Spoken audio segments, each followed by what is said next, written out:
জয় Hind, 7 hour নিউজে আপনাদের স্বাগত। এবার আলিপুর আবহাওয়া দপ্তরে ঘূর্ণিঝড় যশের পরিস্থিতির খবর নিতে এলেন রাজ্যপাল জগদীপ ধনখড়। তিনি জানিয়েছেন, ঘূর্ণিঝড়ের পরিস্থিতি নিয়ে ইতিমধ্যেই অধিকর্তার সঙ্গে তার কথা হয়েছে। আলিপুর আবহাওয়া দপ্তরের অধিকর্তা সঞ্জীব বন্দ্যোপাধ্যায়ের কাছ থেকে বিস্তারিত জেনে নিলেন যশ পরিস্থিতি। তিনি জানিয়েছেন, এনডিআরএফ ও বিপর্যয় মোকাবেলা দল, সেনাবাহিনী ইতিমধ্যেই প্রস্তুত তাণ্ডবলীলা পরিস্থিতি সামাল দিতে। রাজ্য সরকারও যথেষ্ট ভালো ভূমিকা নিয়েছে। সুন্দরবন, কাকদ্বীপ এবং উপকূলবর্তী এলাকার হাজার হাজার মানুষকে ইতিমধ্যেই ত্রাণ শিবিরে স্থানান্তরিত করা হয়েছে। রাজ্য সরকারের বিপর্যয় মোকাবেলা এনডিআরএফ ও সেনাবাহিনীর সঙ্গে তাল মিলিয়ে কাজ করছেন বলে তিনি জানান। তিনি ভূয়সী প্রশংসা করেন রাজ্য সরকারেরও।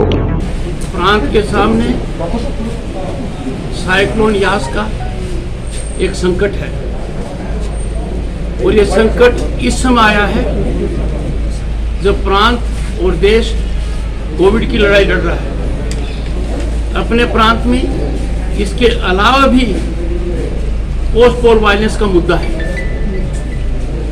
साइक्लोन यास के लिए मैंने जानकारी की है, इंडियन कोस्ट गार्ड से बात की है, नेवी से बात की है, एनडीआरएफ से बात की है, बीएसएफ से बात की है and army commander eastern command से भी बात की है।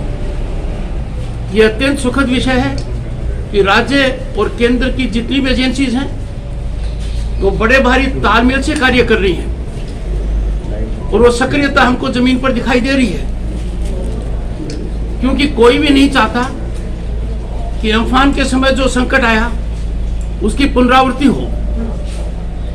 इंडियन एयरफोर्स ने काफी ज्यादा कार्रवाई कर रखी है। इंडियन नेवी ने विशाखापट्टनम से टीम्स को बुलाया है, डाइविंग टीम्स को बुलाया है, रेस्क्यू टीम्स को बुलाया है, एनडीआरएफ सक्रिय है, राज्य सरकार भी पूरी तरह से सक्रियता दिखा रही है। इनका आपस में तालमेल है और ऐसी परिस्थिति में, बल्कि ऐसी परिस्थिति में नहीं, हर परिस्थिति में देश के संविधान के तहत यह तालमेल आवश्यक है। आखिर सबका उद्देश्य एक है, हमारी जनता को कोई परेशानी नहीं हो। इसी उद्देश्य से मैंने मुख्य सचिव से चर्चा की है, माननीय मुख्यमंत्री से भी की है और प्रथम नागरिक होने के नाते इंडियन मेट्रोलॉजी डिपार्टमेंट से जानकारी लेने के लिए इनके डायरेक्टर जनरल से मैंने चर्चा की। महापात्रा जी प्रतिभाशाली व्यक्ति हैं। उन्होंने मुझे बताया कि टेक्नोलॉजिकली भारत बहुत आगे जा चुका है। Our predictions are now more scientific, more accurate and they are well in time, so that there is an opportunity for all the agencies to synergize, to have convergence, to take care of the people. राज्य सरकार ने भी हजारों की संख्या में लोगों को इवैक्यूएट किया है।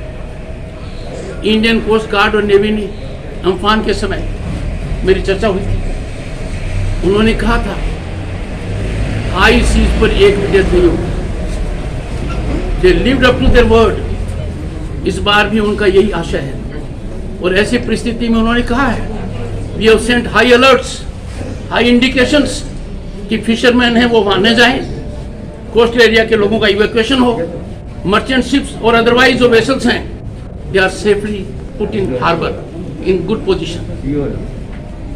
मैं आपसे चर्चा करूंगा संजीव जी से। संजीव बंदोपाध्याय जी ने फोन पर भी मुझे कुछ जानकारी दी है। पूरी जानकारी लेने के पश्चात मैं आपसे मिलूंगा और बताऊंगा कि आगे मैं आज क्या करने जा रहा हूं।